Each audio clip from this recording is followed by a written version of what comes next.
Salut, bienvenue sur Détour Insolite, la chaîne qui te fait découvrir des lieux incroyables dans le Bas-Rhin. Ici, on parle histoire, légende et on découvre tout ça via de belles randonnées. Alors, si tu coches une de ces cases, voire toutes les cases, cette chaîne, elle est faite pour toi. Moi, c'est Joe, je suis vidéaste et si tu découvres cette chaîne pour la première fois, je t'invite à regarder la première vidéo et bien sûr, à t'abonner. Pour ce deuxième épisode, on va voyager dans le Moyen-Âge sur un circuit qui vous fera découvrir non pas un, ni deux, ni même trois, mais 4 châteaux. L'un des deux est bien connu, le célèbre château du Fleckenstein. Certains d'entre vous le connaissent déjà, mais connaissez-vous vraiment sa légende? Au cours de notre aventure, nous irons également à la rencontre de 2 personnages légendaires. Cette vidéo sera un peu plus longue que la première en vue de nombreuses informations que je vais vous donner.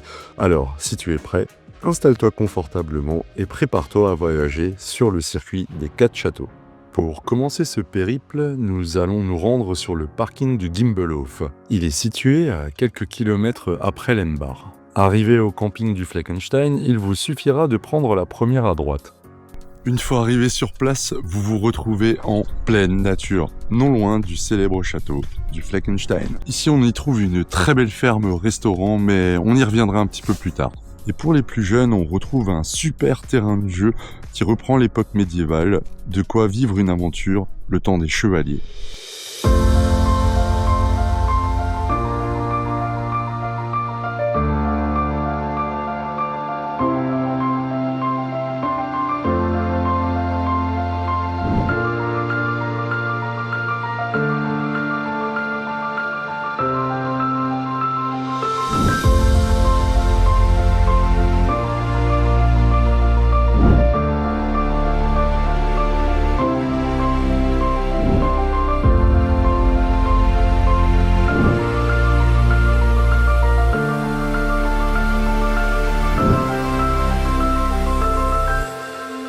Et c'est au bout de l'aire de jeu que commence réellement l'aventure.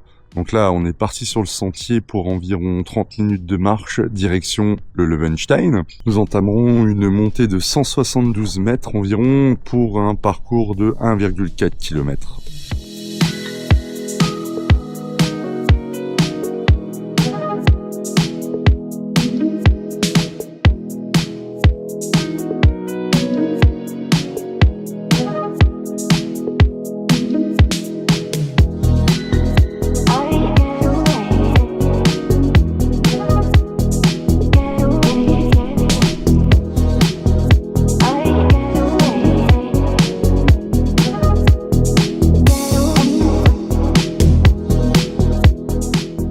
Voilà arrivé au premier château, le Löwenstein, ou plutôt les ruines. Il ne reste vraiment pas grand chose, mais c'est tout de même impressionnant de se promener sur ces rochers qui sont à hauteur d'arbre. La plateforme offre une vue magnifique sur le Gimbelhof et sur le Fleckenstein. Ce château aurait été construit par les seigneurs de Fleckenstein et on le mentionne pour la première fois au niveau du XIIIe siècle.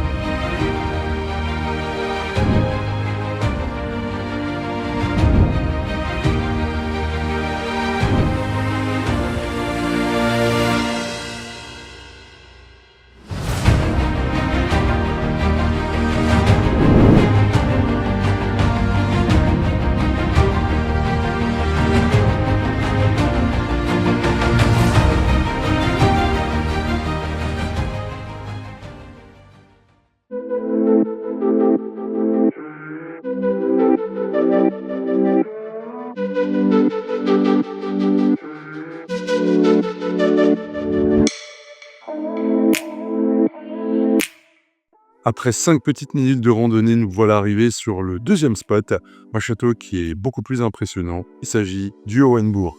Là, on parle également d'un château qui aurait été construit au XIIIe siècle. Un puits de 130 mètres ici assurait l'approvisionnement en eau.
La particularité de ce château, c'est qu'il possède une légende locale bien connue. Une bien triste histoire enveloppe le château.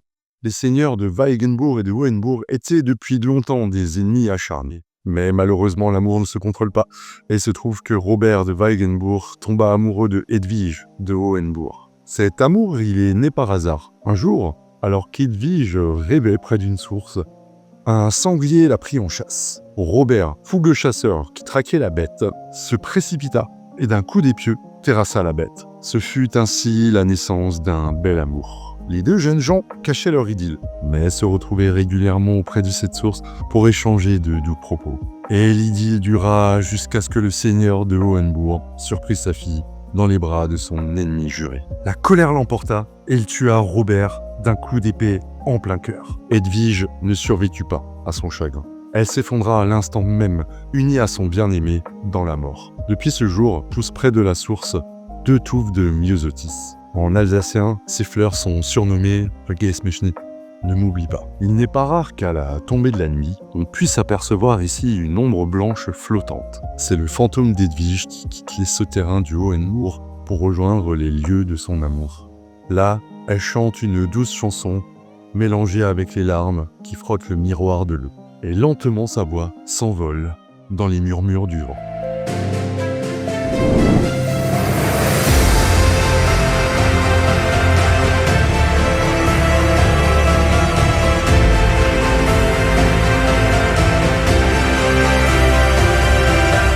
Voilà, là j'ai fait une petite pause au niveau d'un refuge qui se situe juste au niveau de la frontière. Et oui, le chemin pour accéder au dernier château se trouve en Allemagne. À 700 mètres du Hohenbourg se trouve le Wengelbourg, qui se situe à 554 mètres d'altitude.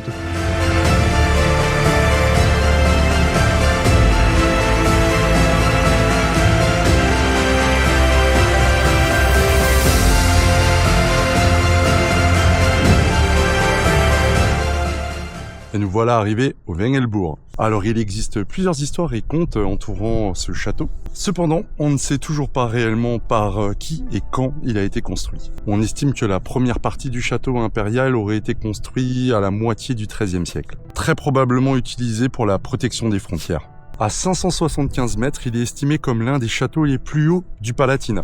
Et il s'étend sur un étroit massif rocheux d'environ 90 mètres. Un fossé artificiel sépare le complexe du château du reste de la montagne. Aujourd'hui, il ne reste que des portes, des bâtiments et des pièces rocheuses. Vous pouvez encore voir certaines maçonneries originales qui ont survécu avec le temps. Ici, vous pourrez profiter d'un panoramique sur la frontière franco-allemande. La vue est tout simplement incroyable sur les Vosges du Nord, ce qui vaut largement la montée jusqu'au château.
Nous voilà maintenant à quelques mètres du château du Fleckenstein. Ici, on trouve une petite boutique de souvenirs pour les plus petits. et les plus grands, qui est situé juste en face du Petit Fleck. Dans un lieu à la limite du fantastique, ici vous découvrirez un parcours de jeu et de manipulation entre nature et univers médiéval. Dans un milieu naturel, ici c'est les enfants qui vont principalement y trouver leur plaisir. Ils pourront suspendre la tête à l'envers comme une chauve-souris, construire la margelle d'un puits avec un treuil. Ils pourront également se glisser dans le trou du blaireau ou suivre les traces des animaux de la forêt. Chacun s'amuse, participe et apprend. Il faudra compter environ 4,50 € pour un adulte et 4 € pour les enfants. Nous y voilà, c'est le moment d'attaquer le gros morceau de cette vidéo, le Fleckenstein. Et là, on parle bien d'un des châteaux les plus visités d'Alsace. Il est semi-troglodyte et date du XIIe siècle.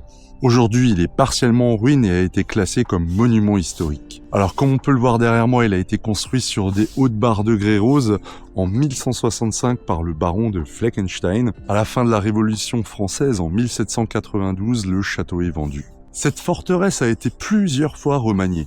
D'une longueur de 90 mètres, d'une hauteur de 30 mètres et d'une largeur de 10 mètres, ce château est en forme de navire. Un ingénieux système de filtration de pluie permettait d'alimenter les citernes et un monte-charge permettait de monter l'eau aux différents étages. Les parties les plus anciennes sont les escaliers qui sont d'époque romane et creusés à même le rocher. Pour visiter ce château, vous avez deux possibilités. La première est une visite libre d'environ 1 heure avec un document qui vous sera remis directement à la billetterie. Et là, il faudra compter 5 € pour un adulte et 3 € pour un enfant. La deuxième, c'est le château des défis qui entraîne le visiteur directement dans une aventure au cœur du Moyen-Âge. Ici, vous releverez une quête avec le personnage de Kim et releverez 25 défis pour libérer le baron et sauver les terres de Fleckenstein. Votre terrain de jeu sera bien sûr le château et sa forêt. De quoi passer un moment super agréable en famille pour une durée d'environ 3 heures.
La particularité de ce château, comme beaucoup d'autres d'ailleurs, c'est qu'il possède une légende. Si au Hohenbourg, c'est une dame blanche qui fait son apparition, ici, c'est un personnage bien plus connu qui fait parler les murs. Le premier seigneur des lieux, Gottfried, avait dès le commencement ordonné la construction d'un puits pour tenir place en toutes circonstances. Mais malheureusement, après plusieurs semaines à creuser à des profondeurs incroyables, impossible de trouver de l'eau. Mais alors que tout semblait perdu, un soir, un homme se présenta, il était plutôt étrange, et proposa de continuer de creuser le trou contre 10 écus d'or et la bonne volonté du seigneur.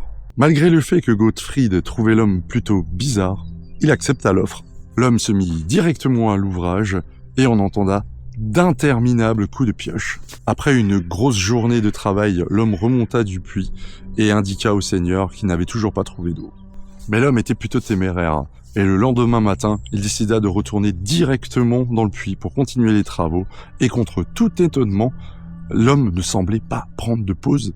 Et à ce moment-là, alors que le soleil commençait à se coucher, les hommes du château n'entendirent plus retentir les coups de pioche. L'homme, remontant le puits à l'aide des hommes du Seigneur, ordonna à Gottfried de le suivre au fond du puits. Sur ces paroles, Gottfried s'exécuta et se mit dans le panier à côté de l'homme étrange qui descendèrent tout doucement au fond du puits. Des mètres et des mètres de cordes descendaient au fond de ce puits, et plus on descendait, plus Gottfried commençait à sentir une chaleur s'installer.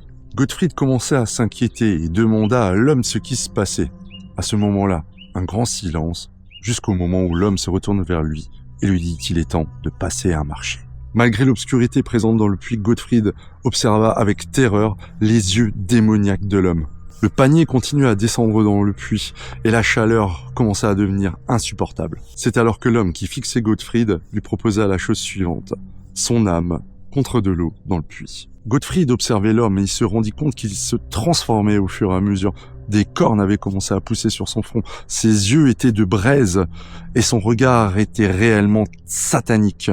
Satan, qui avait pensé réussir son pari, commença à tirer la grimace quand Gottfried se mit à prier. En récitant plusieurs Notre Père et avec un violent coup d'épaule, il fit tomber le diable du panier. La chute était vertigineuse et ne semblait ne jamais s'arrêter. Le pire dans cette histoire, c'est que Satan continua à rire d'un rire très orgueilleux qui resta gravé à vie dans la mémoire de Gottfried. Après cette terrible épreuve, Gottfried appela ses hommes et avec beaucoup de mal réussit à sortir du fond du puits. Alors qu'il sortait du puits, le soleil semblait s'écraser derrière les montagnes.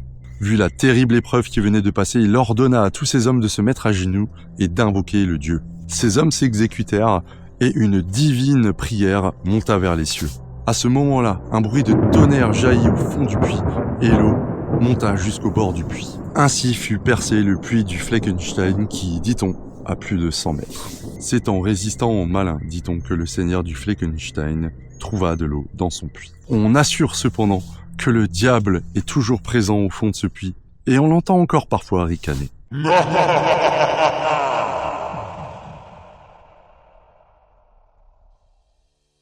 Nous entamons maintenant notre retour vers le Gimbelow. Et là, vous n'êtes pas au bout de vos surprises. Pour le rejoindre, vous allez passer par un sentier réalisé en 1999 qui parle des charbonniers.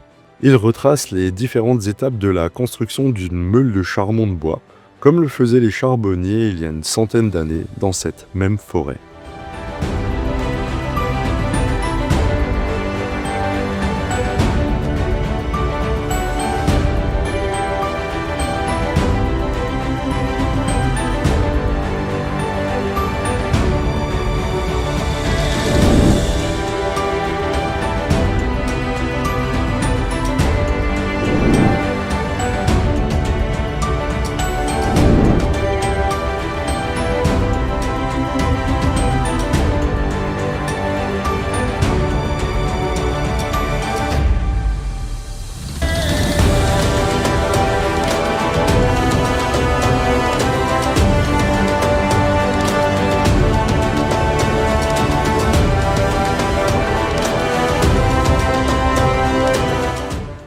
Et nous voilà de retour au Gimbelow, ce restaurant qui est derrière moi.